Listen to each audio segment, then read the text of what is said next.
What's going on? What's going on, my co-creators? Hope you're having a wonderful day creating the life that you want, the life that you love. And I know you are because you are in charge of that because you are the co-creator of your life. You are in charge of how this thing goes and how it flows.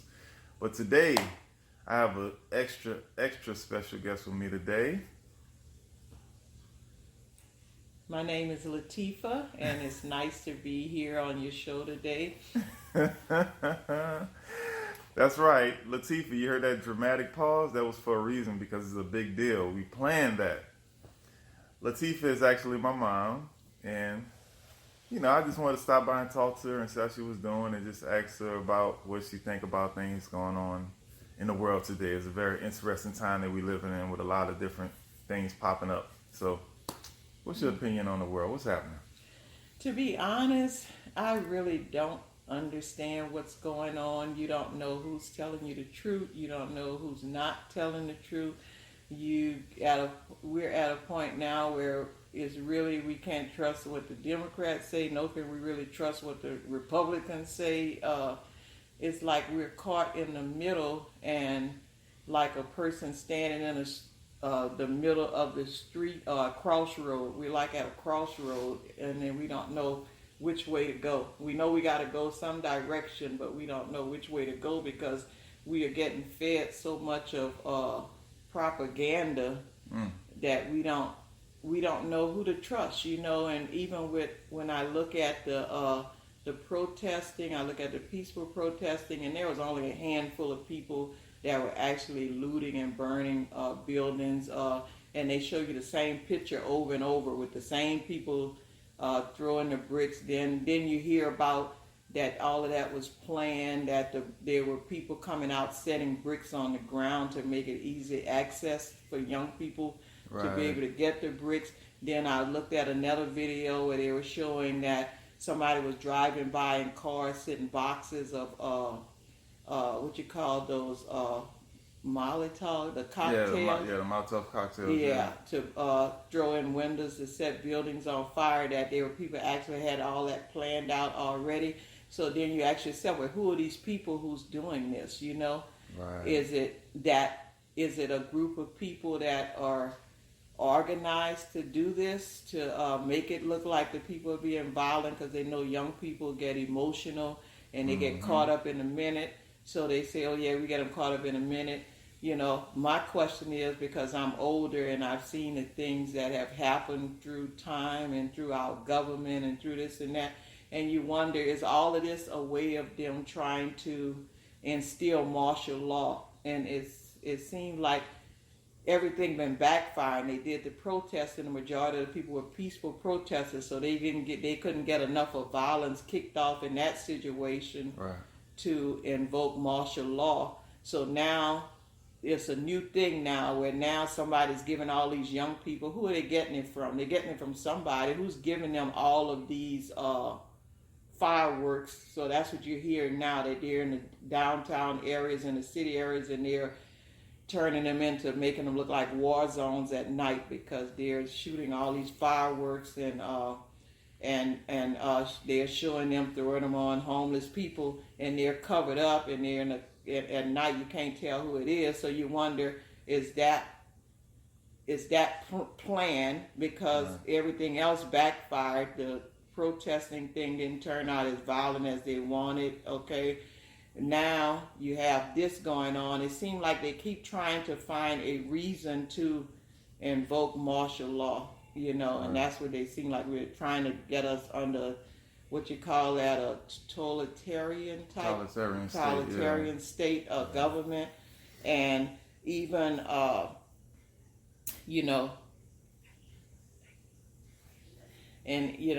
and it's like we don't know who to believe anymore. And that goes with me being older. I have to, like, you want to look at everything and you want to do research, but there's so much stuff coming at you until sometimes you have to just get your head out of that. You have to get away from that. And sometimes you just got to turn the TV off and turn the phone off, and you just got to pray and ask. I believe in God. I believe in that there's a higher power. And I have to ask the creator. I know I didn't create myself, and I have to go to my creator and ask him to help me to center myself, because I have to center myself with the universe. If not, you'll be this way and that way. Your head is all clogged up. You can't sleep at night because you're thinking about this and that, and it's just, it's just a lot going on. Yeah, it's definitely hitting us from all different angles. I feel like they're trying to keep us off balance. Like they're trying to frustrate us, and and when I say they, I always say they because I'm not necessarily talking about the people that think they're in charge. I'm talking about the people that are in charge of the people that think they're in charge. Yeah, it's like that 1%, that right. 1% that rules everything. Right. Like, what are they getting out of this here? And I even looked at the fact that during the when everyone was in what you call that, quarantine lockdown. It's like, if you look at it, it's almost like they're trying to put us under one system of government or rulership, and they want us to only go buy from certain individuals, and like we have certain places we got to go to get our food. It's almost like they're deliberately trying to sabotage small businesses. Right. Because if you notice, and a lot of people don't pay attention to things during the whole quarantine, we got the stimulus, right? Okay. Then the people who are unemployed got you got your unemployment plus the extra $600 with that.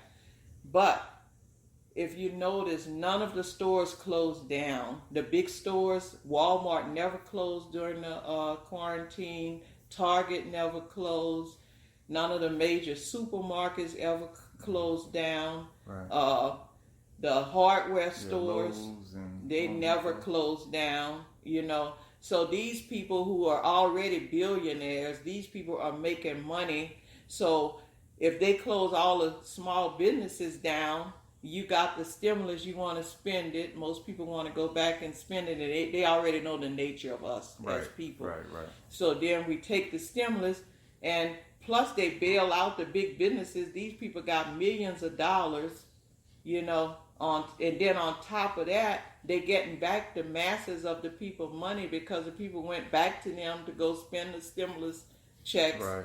They go back to them to spend the unemployment check every week. But in the meantime, the small businesses are not getting any of that money. So to me, it's almost like you're trying to set up a government where people only they have to go to. You have to go here if you want groceries. You can't get it anywhere else. You got to go there. Mom and pop is closed. So it's all seem like it's all a big plan that's been in action for years. And I look back, I'm a school teacher, and I look back and I think about how they were always trying to get online teaching. They've been pushing that forever. The first thing that they pushed was they were trying to privatize the school system. And there are people pushing that because that means that all these big these people that made money, the people who own these private schools, charter schools, if you look at their CEOs and their board, they are retired bankers, retired politicians. They are people who already know how the system works, and they're people that it's a money thing. The charter schools have turned into a money thing, and it was another way. They were trying to privatize the schools anyway, so big business could make all that money, because education is $1 trillion industry. Yeah. So what they did is, because the people pushed back on privatizing the schools, so then all of a sudden they came up with this unique idea about let's open charter schools. And charter schools they're nothing but privatized school systems, and they're owned by corporations, by groups of people that get together, and these people already have money, and they just figured out a way when they retired how they're going to make the system work for them to make more money. And so that's what charter schools is, really another way that they went about privatizing the school system. So then the push then a few years ago was to get everybody they introduced online teaching. A lot of parents rejected it, so they couldn't do it. So online teaching was rejected because most people come when you really look at it, the masses of the people have to go to work. Yeah, they're working, so they can't afford to give a daycare $250 a week, $300 a week per child for daycare. So really, the school system not only is there to educate our kids, but it's like a big babysitting service that our taxpayers pay for. It's a big so a lot of parents rejected the idea of having online teaching, but now with the virus coming in, it's forced upon you now. Right, yeah. They bought it now. So now it's gonna wind up being a online teaching situation, and you're gonna have a few schools open, but it's going to be a lot. Mainly the people who consider themselves more conscientious and stuff, they're going to stick with the online teaching. And they set it up as designed like that. If they can't get it in one way to privatization, they open the charter schools and did it. They've been pushing online. Now coronavirus is their way of getting the online teaching put in place, and then I'm sorry, I'm just talking. No, you're good. I'm soaking all this in. You're great. Keep going, please. And then then you look at the mask thing about wearing a mask, and you look at it from all different angles, and they're saying, with the mask, it keeps the germs out, and I'm skeptical about the whole coronavirus issue myself, because I believe that all of that is set up as a distraction. While they are putting other things in place and passing laws and stuff, we are so caught up in the distraction that we can't see what's going on, Right. And it's a lot of things when this here is over with that's going to be put in place that we didn't even realize, and they're using it's a psychological battle. They're using psychology to make us go right into it without even thinking about it. We're going into it. We have to agree to it. And we agreeing, because if we don't agree, then we look awful. Like we're the people who's trying to, not trying to be conscientious, and we're not trying to be this or that. So it almost shame you into going into it like sheep's going to slaughter. Yeah, it's bullying. It's like sheep, and we are going into it and we don't even realize. And I listen to a lot of things, and there's different views on the mask, about how people have to breathe, and they breathe in what is that? Oxygen, and it comes out as carbon dioxide. Right. And so if you're breathing in, and then it's coming out carbon dioxide, and it's almost like having a stopped up exhaust system, where that carbon dioxide is going right back into your system. So eventually it's going to harm your body, because the carbon dioxide is supposed to be expelled, So you have that too, and you wonder, well, what's... And one guy, I can't remember who he was, but his opinion was that the mask is just a way of them separating us from each other. Mm-hmm.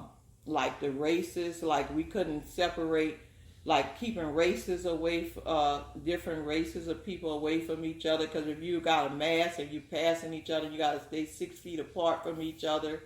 Then you're not communicating with each other, so that gives them even more control. Yep. So you can't rebel against the system if you can't even get together with each other. So all of this stuff is just mind blowing at the length that certain wicked elements would go through to get people under their power. And then you ask yourself, what I always ask myself is, for what?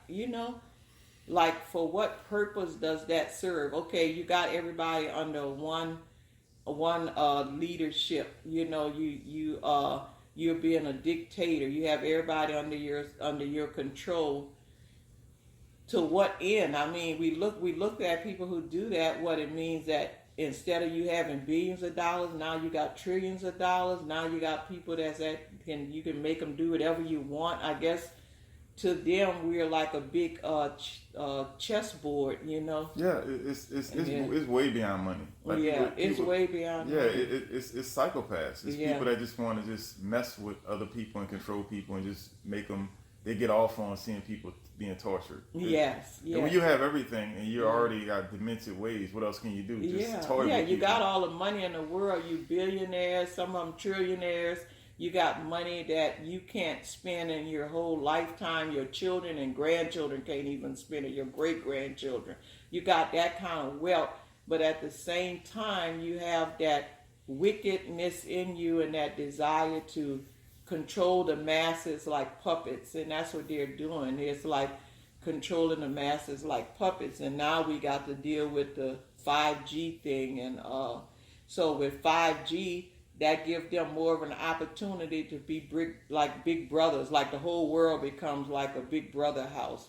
They can watch our every single move we make. If they want to pinpoint you and come right to your door and say you did this or that, they have the that kind of frequency, that kind of 5G frequency and stuff, and be it source allows them to be able to do that at random. They don't even have to go look for you. They know where to find you at. And they can punish you. They can say, okay, you've been doing some things that's not a part of the directive. So no internet for you for 5 days. Yeah. Or no water for you for 24 hours.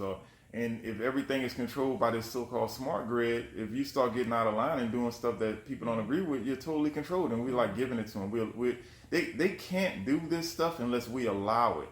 They have to literally tell us what they're doing, else they can't do it. They can't sneak it on us. They got to put it out there. But they have us thinking that the way they're doing it is making the masses of us feel like we're un-American or we're this or that if we don't follow through. Like now I saw an ad where they were saying that they were needing 300,000 jobs opening up for trackers. Contact tracers. They call them snitches. I call them trackers, but they call them contact tracers. And so they're making the people think when they're taking these jobs that they're doing something awesome and something great, and that they're helping, the government, because they can keep track of the people who's got COVID-19. Yeah, the deadly COVID-19. Yeah, so they're making you think that they can keep track of these. They are telling you that this is their way of keeping track of these people, when all of that is a lot of lies. What it is about getting people into this tracking system. Right, and the more people they get into the tracking system, if you got 300,000 people working tracking, it's more than that, but that's the people they're advertising for the job. Right. And you turn into being the modern day Gestapo. Yeah, the modern day slave drivers. Yeah, you wind up being overseer. Right. You wind up being a modern day overseers. And the masses of the people, black, white, brown, whatever, they are the slaves. And you have put yourself in a position by taking these jobs to be the slave, to be the overseer for the slaves. Oh yeah, boss, he's over here now. We tracked him over here and we tracked him over there, and he's not wearing his mask. He's not conforming to what you said to do. And so that's what these people are going to be doing, but they don't even realize that that's what they'll be doing. Right. They don't even realize it, because they bought into the fact that they are helping with the coronavirus, that they are helping, and then they tell them that it starts from $17 an hour. The average person working for minimum wage, $17 an hour sounds like a lot to them. Right. So then they tell them they can make all the way up to $65,000 a year. I mean, who wouldn't want to make that a year? But what you're doing is that you're buying into something that you don't even understand the full scope of it and what's really going on, And it's just crazy, and I think the Black Lives Matter, yes, Black Lives Matter, and our young black men are being shot down, killed, murdered in the street. the cop should not be the judge and the jury of anyone. Right, an executioner. The executioner. I've seen people who've done horrendous acts. Like you look at Charles Manson, how he bloodily murdered these people and the stuff he did with his little cult. But he had his day in court. They didn't kill him on the street. They were able to apprehend him, get him to court, let him have his day in court. Jeffrey Dahmer, he killed people and actually ate their flesh. He still had his day in court. However, I heard that he killed himself in the jail, but he made it to court. Right. He wasn't executed on the street. Right. So and you have these mass shooters. These young people go into big places and shoot up the schools. If they don't kill themselves, you might have one or two that might have got shot for the police. But most of them they're able to apprehend them and take them in, and they get their day in court. So you mean to tell me that somebody over a counterfeit $20 bill should be executed, judge, jury, execute that person on the street? Yeah. So yes, there is a lot wrong with our system, but there are also wicked people that are using these opportunities to prey on us, and we have to be very careful about the information that we're getting, what we're listening to. And I am a strong believer in God. I believe that we really have to get our prayer life together, and we really have to pray for protection. And because some of this we have no control over. We don't have control over the situation. And to me, it's a divine war that's going on between good and evil. It is. It's on so many levels. It's on the street, it's in our head, it's psychological, it's spiritual, it goes all the way up. Mm-hmm. And you see these politicians, they're fighting to get reelected, but they don't even realize that they are helping a bigger power do certain things. So a lot of the politicians are just like the people, the massive. They don't even understand what's going on. You got doctors go to school and they do little experiments. Most of the time they learn on their patients who didn't make it or who made it through this, and they learn on the job. But a lot of them are book learned. They're not looking at this thing in a broad perspective, like, what am I really doing? Right. What is really going on? And it's not their fault. That's the way that we have been, the way the world has made us. And it's like, we think sometimes we're doing stuff to help, and we're playing into the hands of the wicked. Because that's why we were, when I was younger, they were saying that people need to learn how to play chess, not checkers, because checkers is nothing. Checkers is like the lower form of chess. Right. But they were saying that we should learn how to play chess, because when you play chess, it's a mental thing, and it's kind of like it's an intellectual type game where you have to really use strategies and everything. And so they were saying, like, how you look at how the chess pieces are, how the knights have to protect this person, and the queen, they don't let them get to the queen, then they compromise the queen. It's like, so they were saying that chess is similar to the art of war. Like, if you're a good chess player, you kind of understand how the art of war is, so. And that's what I remember. I was teaching at a school, and that was one of the main things that the kids had to do every morning. Instead of reading for 30 minutes or whatever, they would have to play chess. It was mandatory that they played chess. Yeah, that's important. That's a lot of information. You just downloaded on me. Mm-hmm. We was talking about this earlier, and I was something I was talking about the other day.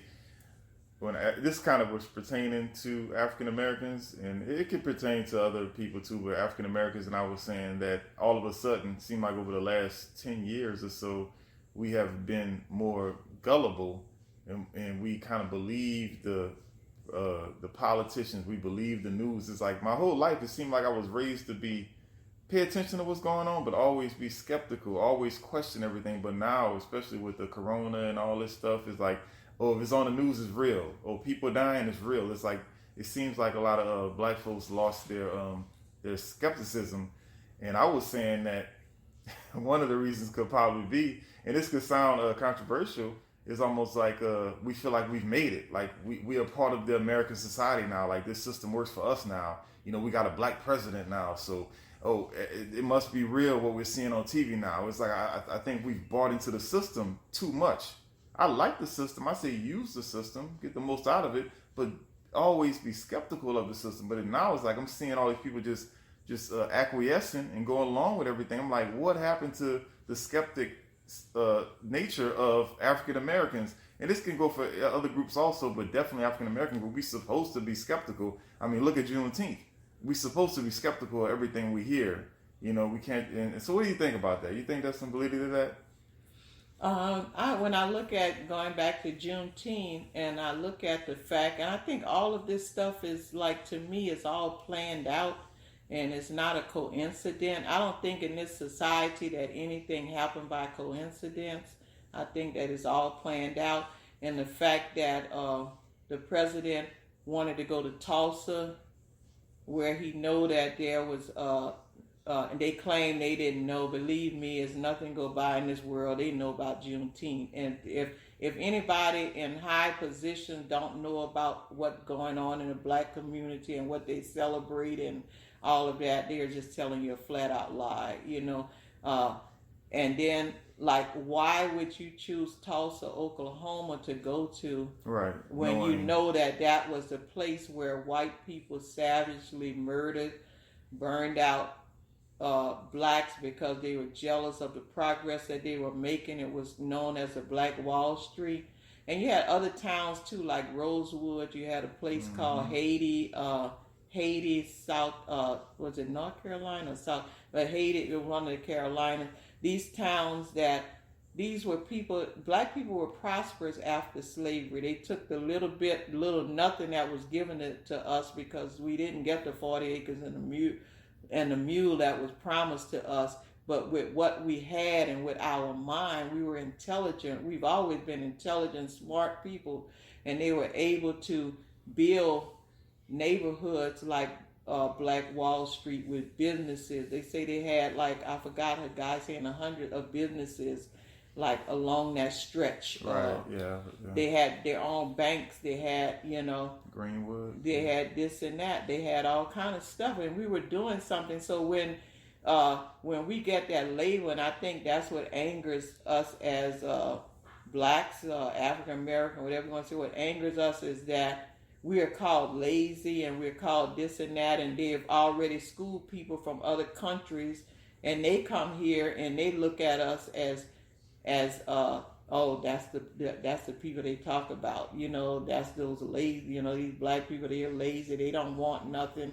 So they come to this country with a misconception of what we're all about, or even what they might see in their neighborhoods, but that's not the way it started out. After slavery, our people had really, we had gotten involved in politics.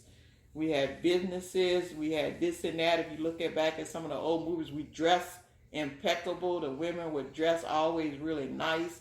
The men always had suits and stuff going places, or slacks and tie. We were really doing great. But again, here come that wicked mentality that, oh no, we're not going to let them have this. So then you went in, and if you're the majority, we don't have guns and bullets. We can't, as African American black people, we can't fight this power with physical weapons, because we can't match theirs. We don't have that. Sure, we might be able to shoot down a few people that come at us, but overall, they could just drop a bomb on our neighborhood and that's the end of it. You know, they have that kind of power, so we don't have that kind of power as a people. And getting back to Tulsa, it's like they knew that was a place where over 300 people got murdered and massacred in that town, and the rest of the people were ran out the town in the middle of the night with their kids, barefooted. Some of them, they said, didn't even have clothes on, and still in their pajamas and stuff, because they were sleeping, and they had to run out of town. So you're going to tell me that you're not aware of that? And then with all of this Black Lives Matters, it's just a coincidence that you want to go to Tulsa, Oklahoma, where this started at, and then the statement is made that, oh, we didn't know that it was we didn't know anything about Juneteenth. Well, we're gonna make it into a celebration. Who wants to have a celebration in an area that was a cemetery for our people? I mean, who wants in a sense, who wants white people to go and celebrate on the land where they killed and murdered all our people at? You know?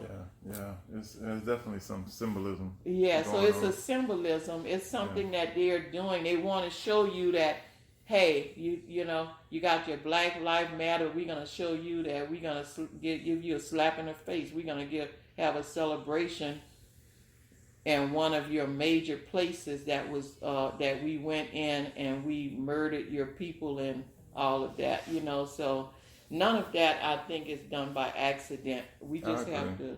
Yeah, I agree. You know. Yeah, even if the people that's on the stage, they might not even understand.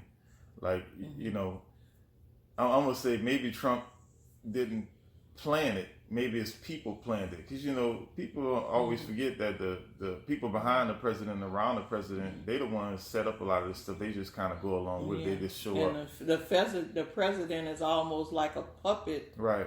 And his strings get pulled, and stuff is going on that I think sometimes the presidents, and I'm not talking about just Trump, I'm talking about any president, it's like they don't even know what's going on. There's a power that's behind them, and if they get out of line, they're not going to be in that position very long. Yeah, you know, we've seen that happen. So there's this power. Like I remember a long time ago, Elijah Muhammad used to say that while we're sleeping, they're planning our lives. They somewhere up planning our lives for the next 15, 20, 30 years. They're sitting down making plans on our life. And he said, when we say they, we're talking about that wicked 1% that runs the world, that has all the money, because all the banks go to the it's coming from the Rothschild. Family. They run all of that. They run all the banks, you know, and that's why they didn't want Black Wall Street to exist. They didn't want us to have our own banking system, because they wanted to have control of all the money.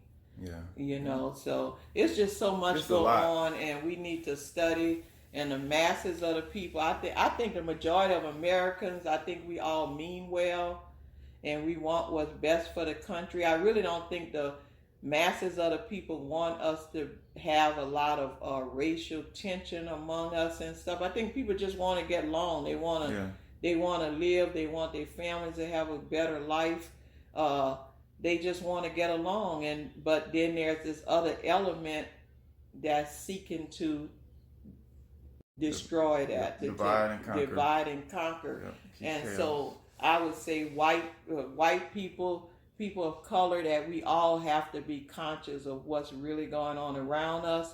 And I don't know at this point what we can really do about it, but you know, I do believe that, you know, whatever you set out to do, whatever man set out to do harm, that God will turn it around for good. You know, I agree. And at that point, I'm done with saying what I need to I needed to say. You got it. And what we can do, I think people overthink it. We don't have to. Protesting is not even necessary. Like a lot of the stuff that they try to implement, all we got to do is say no, thank you. You know, it doesn't have to be a big violent protest or signs and marching.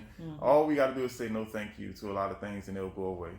It's whatever we give our attention to. That's what they use against us. And I have one other thing. I was listening at the guy Bubba with the race, the guy with the car racing, where he was pushing for them to remove the Confederate flags. Yeah. He said he was quitting. Yeah, and what happened is they moved it, but then it was said that he went into his garage where his car was at and found a noose hanging in there. So everybody came, and I think, and really, all of that was done by design. It was done on purpose. They had all these people came to his aid, and all the drivers and stuff, a big parade of them going down the racetrack with him, pushing his car and showing solidarity. Then you find out later that the FBI say they investigated it and it wasn't a noose, and that it was something that looked kind of like it had been hanging there. They do something with cars, the jack stuff up in cars, and they say that the garage they gave to him just happened to be the one that still had one hanging in there, and so they didn't. No charges was pressed. They say because they say it wasn't a noose, and he looked at, and he says now people are calling him, telling him that after this big hoopla and the big parade and the people supporting him, saying that he's a fake and all that. So I think all of that was done purposely, because they're trying to turn around whatever strides that we make as black people. They're going to try to throw monkey wrenches in it and make it look like, oh, they're just, and then the people who may have been supporting him say, well, if he's fake, then, we went through all this for him and we did all this for him. But believe me, it was designed, it was done on purpose, and it wasn't fake. It was done on purpose. And it was done to put people mentally in doubt. And you guys have to remember that this is a psychological war that we're fighting nowadays. Yes, yeah. Definitely. I definitely believe that. There's nothing, no coincidences nowadays. So I wish, I pray for Bubba that he'll be okay, because I could see that he was really disturbed. He said, man, my head is clouded right now. He said, I don't know how to deal with this. And because you got these elements that's coming in there. You can't even nowadays. You can't even trust the FBI. The FBI are the same people that was listening in on Martin Luther King and all these Malcolm X, the CIA, the FBI. They plant evidence. They do stuff. It's like chaos creators. Yeah, they create chaos. So it's like, I believe that he did that, and he said they could say what they want, but he said it wasn't tied like the regular things tied to pick up stuff. He said it was tied like a noose. He said that's what he saw, and he said, well, they say it was just one of the things in the garage that's been there, and they say it was a dysfunctional. It wasn't. It was a dysfunctional noose that thing that it wasn't even being used anymore. It was an old one and stuff. So now they have, trying to turn his fans against him, And so I pray that everything they do, everything that this wicked society does, that it backfires on them, and that we'll pull for unity among each other. And we shouldn't even be dealing with race and all that kind of stuff. We should not even be dealing with that. That should be something that we should just be trying to deal with, how we can progress in life, how we can make life comfortable and better for each other, for our children, see this beautiful earth that God gave us to enjoy, but we can't do that because we bombarded with evil and wicked people among us that wants to turn us against each other. Yep, constantly trying to turn us against each other. That's the whole game right there. Yeah. So that was a lot, man. Good Lord. Okay, I bit off more than what I could chew. I should have did 2 recordings. Or 3. It's all good though. It's all good. Maybe you can put it in the parts. We'll see. I'll edit it. Anyway, thank y'all for listening. Thank you, Mom, for giving your knowledge and your wisdom. I appreciate it. Giving perspectives that I just don't have. And hey, y'all take it in, soak it up. You know what I'm saying? Some good stuff here. But today I want to make sure y'all get out there and don't count us old people out. We have wisdom and knowledge. It takes years to learn wisdom and knowledge. That's why with our ancestors, they used to have these gatherings where the old people would tell stories, and they passed these stories down from generation to generations, and the young people at one time would listen to the wisdom and the knowledge that came from the elders. But now we're at the point now where we feel the elders don't have anything to say or contribute to anything, but wisdom comes with time, and it comes with age, and it comes from experience. We've gone through things that you guys haven't gone through. So all I say is just don't count us out. Listen to what we have to say. It can save your life. I second that. With that, we're going to close. I won't even do my regular closing. All right, my co-creators, take it in, and I will talk to you real soon. Thank you, Mom. Yeah. Thank you for having me. Bye-bye.